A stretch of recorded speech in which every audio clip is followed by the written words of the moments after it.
ಅಡುಗೆ ಅನಿಲ cylinder ಅಲಭ್ಯತೆಯನ್ನೇ ದಾಳವಾಗಿಟ್ಟುಕೊಂಡು cyber ವಂಚಕರು ಗ್ರಾಹಕರನ್ನ ಮೋಸಗೊಳಿಸುವ ಸಾಧ್ಯತೆ ಇದ್ದು ಜನತೆ ಗರಿಷ್ಠ ಎಚ್ಚರಿಕೆಯಿಂದ ಇರಬೇಕೆಂದು ಪೊಲೀಸರು ಮುನ್ನೆಚ್ಚರಿಕೆ ನೀಡಿದ್ದಾರೆ.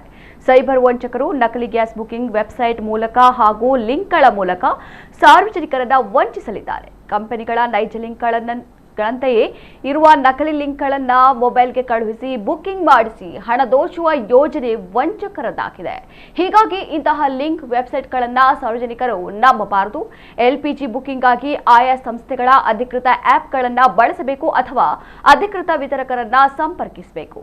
ಗ್ಯಾಸ್ ಬುಕಿಂಗ್ ಆಗಿ ಮೊಬೈಲ್ನಲ್ಲಿ ಬರುವ ಲಿಂಕ್ ಕ್ಲಿಕ್ ಮಾಡಬಾರದು. ಒಟಿಪಿ, ಸಿವಿವಿ, ಯುಪಿಐ ಪಿನ್ ಅಥವಾ ಬ್ಯಾಂಕ್ ವಿವರಗಳನ್ನು ಯಾರೊಂದಿಗೂ ಹಂಚಿಕೊಳ್ಳಬಾರದು ಎಂದು ಪೊಲೀಸರು ಸಾರ್ವಜನಿಕರಿಗೆ ಎಚ್ಚರಿಕೆಯನ್ನ ನೀಡಿದ್ದಾರೆ.